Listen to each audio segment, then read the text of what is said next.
Hello दोस्तों, यदि आप हमारे चैनल से नए जुड़े हैं तो हमारे चैनल एवी लाइव को सब्सक्राइब जरूर करें और अपने दोस्तों में शेयर करें। Haunted hospital JNIMS Jawaharlal Nehru institute of medical science hospital Manipur में सिचुएटेड बहुत सालों से hospital essential medical services public को प्रोवाइड करता आया है, पर इस हॉस्पिटल के बड़े में बहुत सी अफवाहें हैं जो अब धीरे धीरे बढ़नी ही जा रही हैं और इन वाहनों की मैन तो ये जगह हॉन्टेड है। कहा जाता है कि यहाँ गायनेकोलॉजी डिपार्टमेंट और उसके पास वाले वॉशरूम और कॉरिडोर रात के समय में सेफ नहीं। एक रात को नर्स अनंत, जिसने हॉस्पिटल हाल ही में ज्वाइन कर था, रात को गायनेकोलॉजी डिपार्टमेंट में पेशेंट को अटेंड कर रही थी कि तभी अचानक से उसे कॉरिडोर में किसी के रूप में की आवाज आई। उसने सोचा कि इतनी रात को कौन रो रहा है। वह कॉरिडोर में जाकर चेक करने लगी। उसे कॉरिडोर में भी रन की आवाज तो ए रही थी, लेकिन उसे कोई दिखे नहीं रहा था। उसे यह सब बहुत अजीब लगा। वह कॉरिडोर में इस आवाज की ओर बढ़ाने लगी। वह कॉरिडोर के ओर तक पहुंच गई, लेकिन पूरे कॉरिडोर में किसी इंसान का कोई नामो निशान नहीं था। अनंत घबराने लगी थी क्योंकि आवाज और तेज होने जा रही थी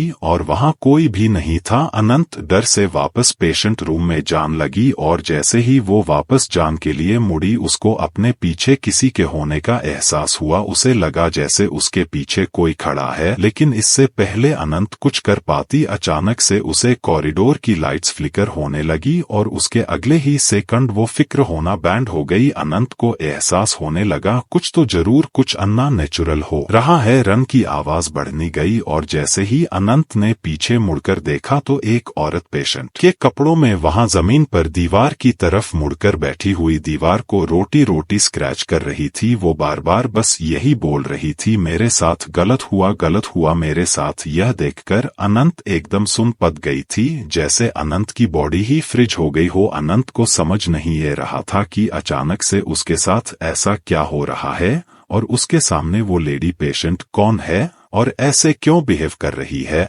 अनंत ने उसे पेशेंट के करीब जान का सोचा और तब अनंत ने देखा कि उसे औरत के शरीर के नीचे का हिस्सा खून से लटपट था। जैसे ही वो औरत अनंत की तरफ मुड़ी, अनंत के होश उड़ गए। उसे औरत के हाथ में एक मारा हुआ बच्चा था और वो उसे बच्चे को लेकर अनंत की तरफ ही चलते हुए ए रही थी। पूरे कॉरिडोर की लाइट्स दोबारा फिक्र करने लगे। औरत आगे बढ़ते हुए बार बार यही बोले जा रही थी, मेरे साथ गलत हुआ, तुम सबने ये अच्छा नहीं किया, तुमने मुझे मार डाला। अनंत बहुत डर चुकी थी और वह अपनी बॉडी को मूवी नहीं कर पा रही थी। सामने से ए रही आंखों में इतना गुस्सा था कि अनंत का दिमाग चलना बिल्कुल बैंड हो गया था। अनंत ने बहुत हिम्मत की और किसी तरह वहां से भागकर उसे फ्लोर के वॉशरूम में जाकर छुप गई। उसने अपनी पॉकेट से फोन निकालकर किसी को मदद के लिए बुलाने का सोचा, लेकिन जब उसने अपनी पॉकेट में हाथ डाला कि उसने अपना फोन तो गायनेकोलॉजी डिपार्टमेंट में ही छोड़ दिया था। वो रात आनंद काफी डर तक अकेली ही उसे वॉशरूम में डर के मारे छुपी हुई थी। उसे डर था कि बाहर उसका सामना इस भयानक औरत से हो जाएगा। तभी अचानक से बाथरूम के दरवाजे पर जोरों से खटखटाती होती है और फिर अचानक बैंड हो गई। इस सब के बीच अनंत की नजर उसे बाथरूम में लगे एक बड़े से शीशे पर गए और उसे शीशे में उसे कुछ ऐसा दिखा जिसे देखकर अनंत कप उठी। उसे मिरर की रिफ्लेक्शन में वही खून से लटपट औरत अनंत के ठीक पीछे खड़ी थी। अनंत डर के मारे पीछे मुड़ी, लेकिन वहां कोई नहीं था। अनंत को गर रहा था कि वह पागल होती जा रही है। वह बस कुछ भी करके कुछ वोट से निकालना चाहती थी। वह जानती थी कि बाकी सभी नर्सेना ऊपर वाले फ्लोर पर मौजूद नर्स वार्ड में थी और वहां जान का रास्ता इस कॉरिडोर से होकर गुजरा था जहां पर उसे पहले वो भयानक औरत दिखाई थी। पर अब आनंद के पास और कोई रास्ता नहीं था। उसने डिसाइड किया कि वह सीधा दौड़ती हुई ऊपर वाले फ्लोर पर चली जाएगी और बिना कुछ सोच अनंत ने कॉरिडोर की तरफ दौड़ लगे और भागते हुए उसका पैर किसी चीज से टकराया और वो नीचे गिर गई। जब उसने देखा कि वो किस चीज से टकराई तो उसका पूरा शरीर सफेद पड़ गया। जमीन पर इस औरत की लाश पड़ी थी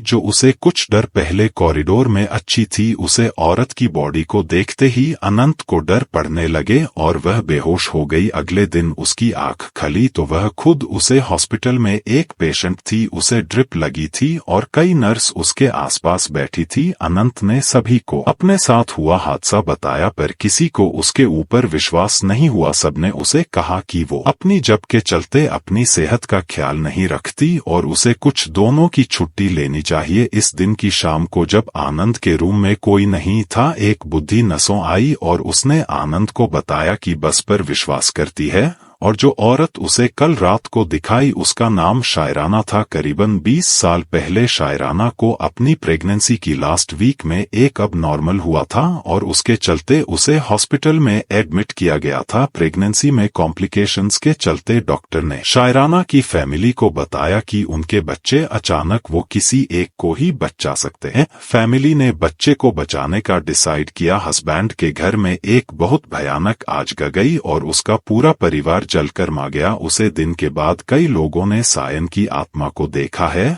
उसकी आत्मा इसी हॉस्पिटल के गायनेकोलॉजी डिपार्टमेंट में भटकती रहती है। यह सब सुनते ही अनंत के होश उड़ गए। उसने तुरंत अपनी नौकरी छोड़ दी, यहाँ तक कि उसने दूसरे हॉस्पिटल में नाइट शिफ्ट लेना भी बैंड कर दिया। आपको क्या लगता है, क्या जर्नलिज्म वांटेड है? कैसी लगी आपको ये कहानी हमें जरूर बताइए, और अगर आपको एक कहानी अच्छी लगी तो हमारा चैनल खूनी मंडे सब्सक्राइब करना बिल्कुल मत भूलिएगा।